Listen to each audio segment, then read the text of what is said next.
Hi, and welcome back to day 15 of the Archer Sew Along. We are almost done. Today we are going to be hemming our shirts. Now I have a few different methods to show you, and which one you use will depend on your fabric and what tools you have at your disposal. Now I just want to show you a few different methods so that way you can try them out and see what you prefer. So let's get sewing. Now the Archer has this curved hem that's called a shirt tail hem. And one thing to note about this is that the cut edge of the hem is longer than the seam line, which is a 1/2 inch in. So in the instructions we have you fold up a 1/4 inch and a 1/4 inch again. And so you're going to be folding something that's wider into something that's narrower. And so what that means is when you're at your machine, the fabric can kind of want to pucker and fold. So I have a few things to show you that can help reduce that. So the first method I'm going to show you is just the easiest method for hemming your shirt. It's the 2 1/4 inch fold up. So the first hemming method, and this is also the method we use in the pattern instructions, is to just fold up a 1/4 inch twice. So you just go along, press up a 1/4 inch,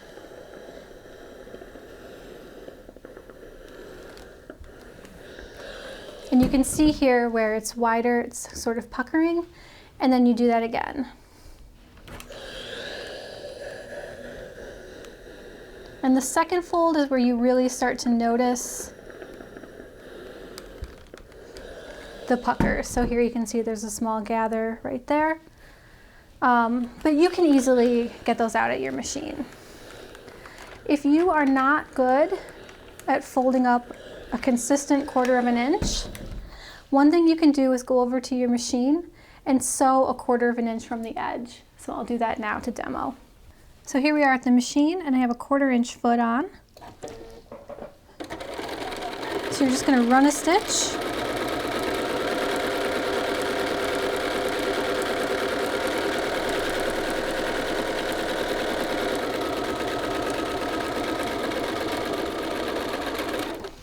All the way along the hem.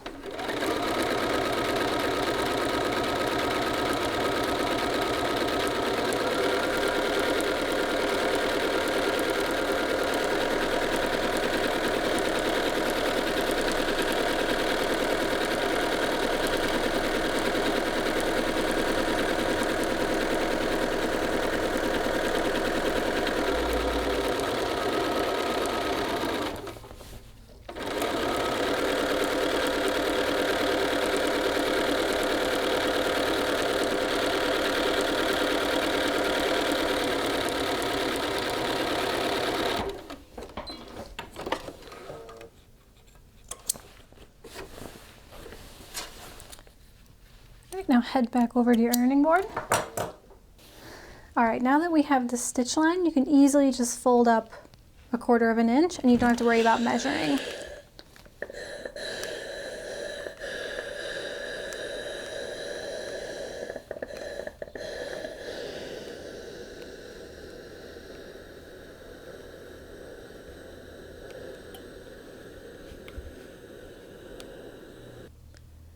Also with this method, I find it easier to make sure that these sort of gathered areas are laying flat, since there's such a defined line for the first fold. And then you'll just work all the way around.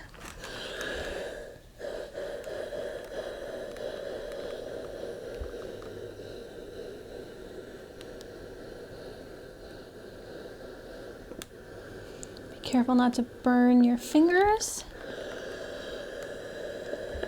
And this point here is not going to want to press up. Just do your best.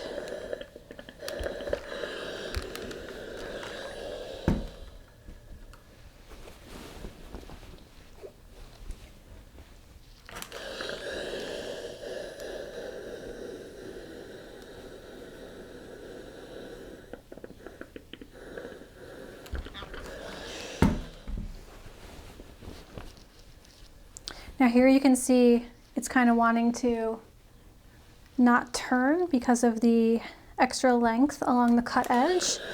So just force it and then steam it to ease it in.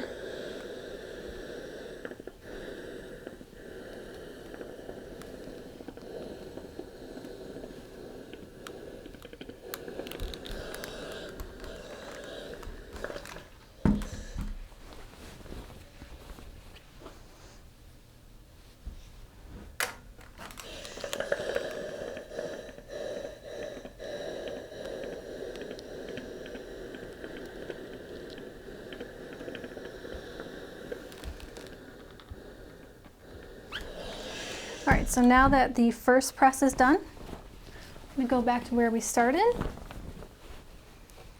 we're going to fold this up again 1/4 of an inch. So just fold, press, and take extra care around the curve. Might take a little extra steam and a little extra manipulation. But you can do it. I believe in you.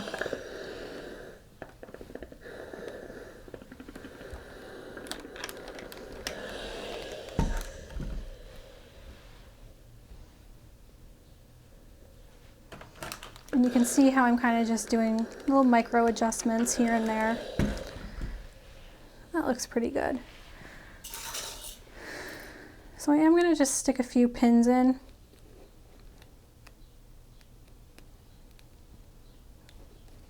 Pinned through my finger. Just to hold it in place as I go. And typically I would not use such a large pin for this, but I want to make sure you guys can see my pins. So clover heads it is. All right, now we're gonna go over this part that does not want to turn.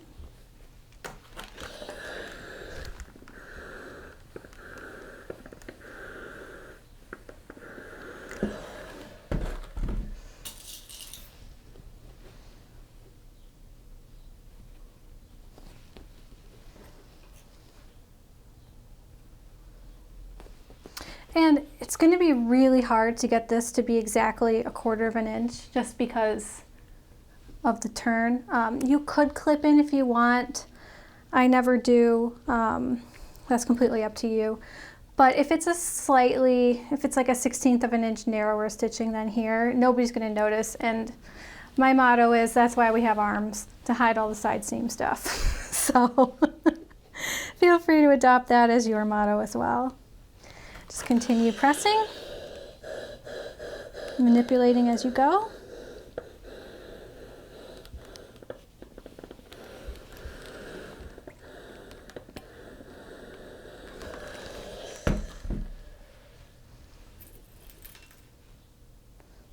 And you don't need too many pins here, just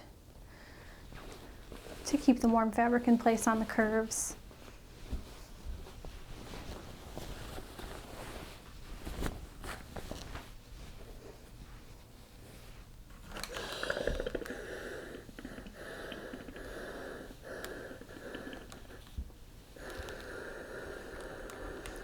Actually steam burned myself pretty bad back there.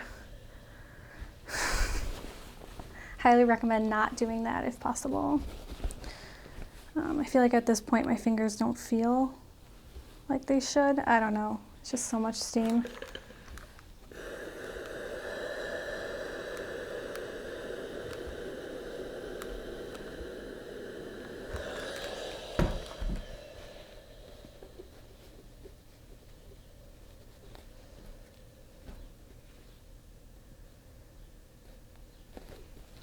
You can also kind of tug on the hem, and that'll sometimes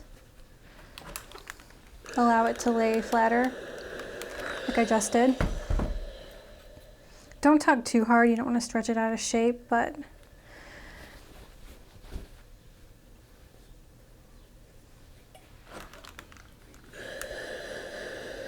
all right, and here we are getting back to our other side.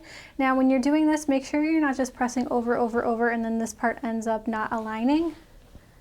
So at this point, I like to press the end.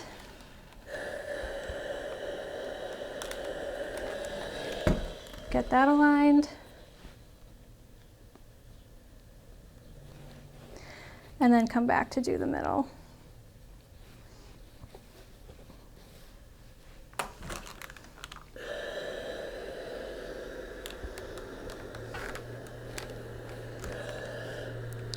And there you can see we've got a pretty flat curve. We'll have no problem stitching that down. All right, now one thing I like to do at these ends is I like to just trim out a little of the bulk. So just a bit. Make sure you still have enough to catch, but I just find that helps keep it a little flatter at the bottom. Give that one more press.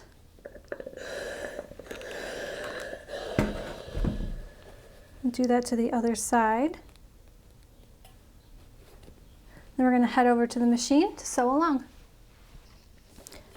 Okay, so I'm using my edge stitch foot and I have it aligned with the folded free edge here. And I'm stitching with the wrong side up so that I can just follow this fold line. So you are going to want to do some back tacking.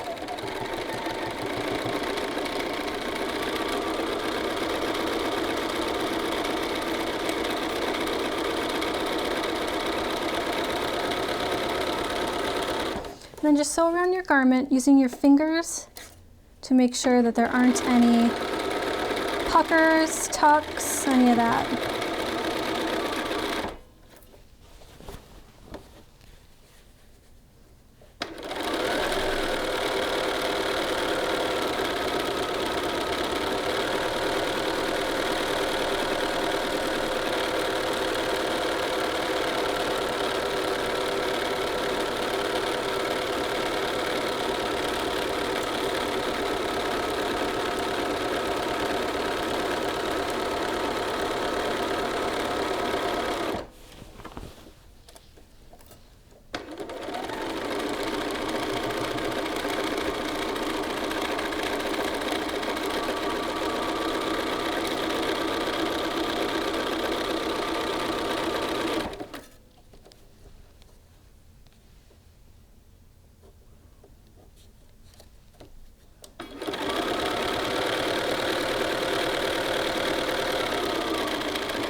Use your needle, clip your threads, and that's that.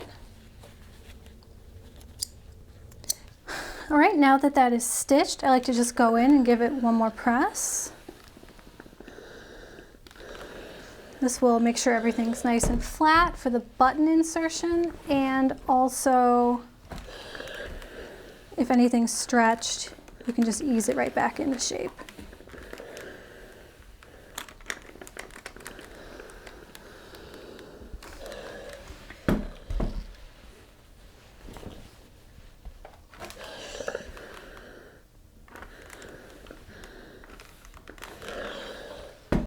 All right, so that was our first method of hemming. Pretty easy, looks great from the front and the back, and it lays nice and flat. So now I'm going to show you our second method. Now for a fabric like this linen that sheds and stretches and shifts, this next method is a really great way to handle the hem. What we're going to do is we're going to go over to our serger and we're going to adjust our differential feed so that it slightly gathers this cut edge.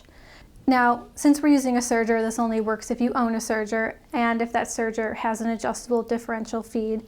But I believe most quality sergers do give you the ability to adjust the differential feed. It's really important when working with knits because it compensates for how much fabric is going through with each stitch, because a serger takes bigger chomps than a sewing machine. So you will need a serger and it will need to have differential feed adjustment. So let's go demo. Okay, so this is my serger's differential feed dial. So 1 is the standard setting. I'm going to set mine to 1.5. So you'll want to test this out on your machine. I already tested this so that I knew it would work for this tutorial. Now align your cut edge with the edge of the knife. We don't want any of this to get cut off. We're just going to align it with the edge of the knife and then serge around it.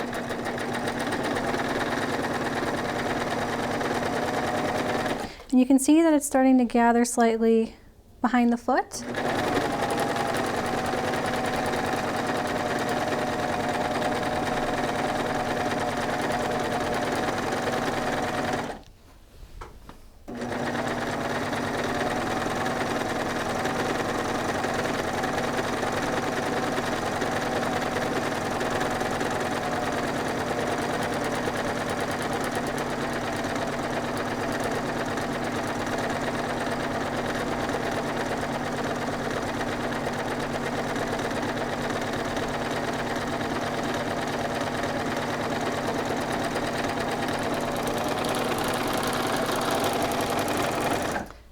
get to the end and clip your threads, and then head over to your ironing board. All right, before I lay this out on the ironing board, you can see here how the bottom edge is pulling in. That's what we want right now. All right, so make sure any gathering is evenly distributed, and you won't really need any in the front. So what we're gonna do is we're just gonna press up the serging.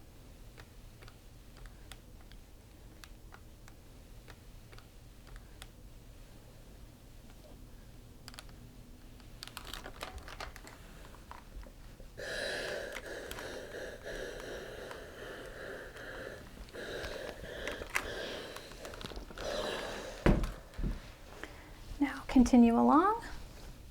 Again, making sure things are even.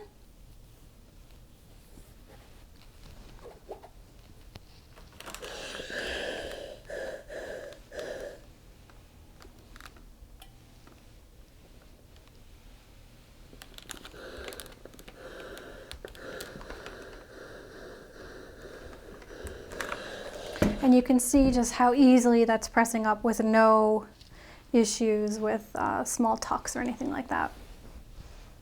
You can, if your fabric looks a little better on the edge than mine does, you could just stitch this down, but mine still looks a little raw and weird, so I'm going to press it up again. And you're going to want to tuck these serging tails under so that they get caught. And then fold it up.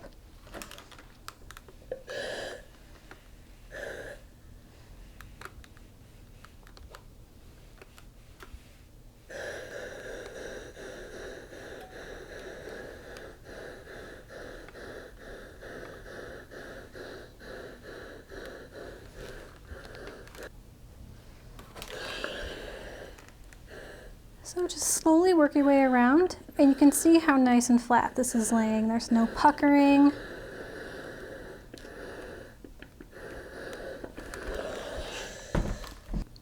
Then again, when you get to the edge,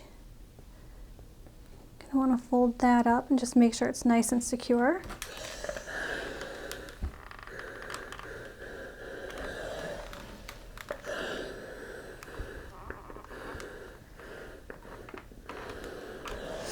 And on the other one, I did trim this bulk off a bit. This fabric is so sheddy, I'm not going to. And then we're just going to head over to our machine and we're going to sew along this line.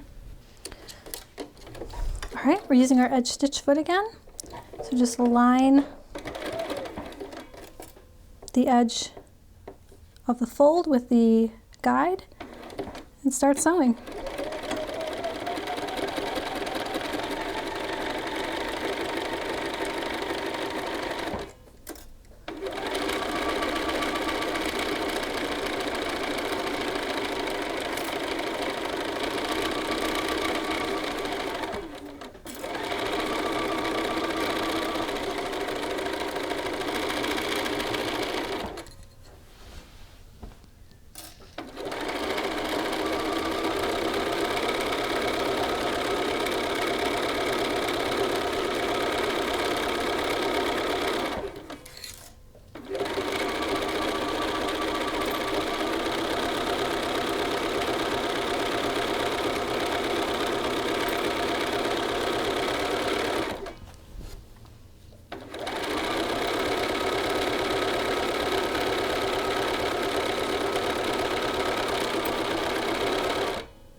Make sure your edge is properly aligned.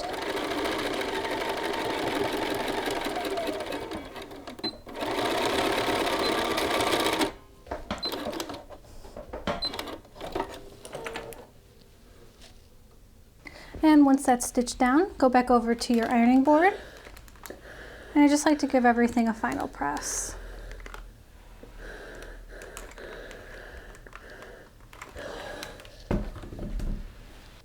All right, so that's it for sewing our hems. We are ready to insert our buttonholes and attach our buttons. Now, this is a scary step for a lot of people because it's the final step. Your garment's totally done, and now you have to cut holes in it. But don't worry, we're gonna get through it. It's not gonna be a big deal. The biggest thing you need to do is just work with your sewing machine and make sure you're getting a good buttonhole before you start. So stay tuned for that episode next. And until then, get your shirts hemmed. If you have any questions, let me know in the comments below. And I'll see you back here for buttons and buttonholes. Get excited. Bye.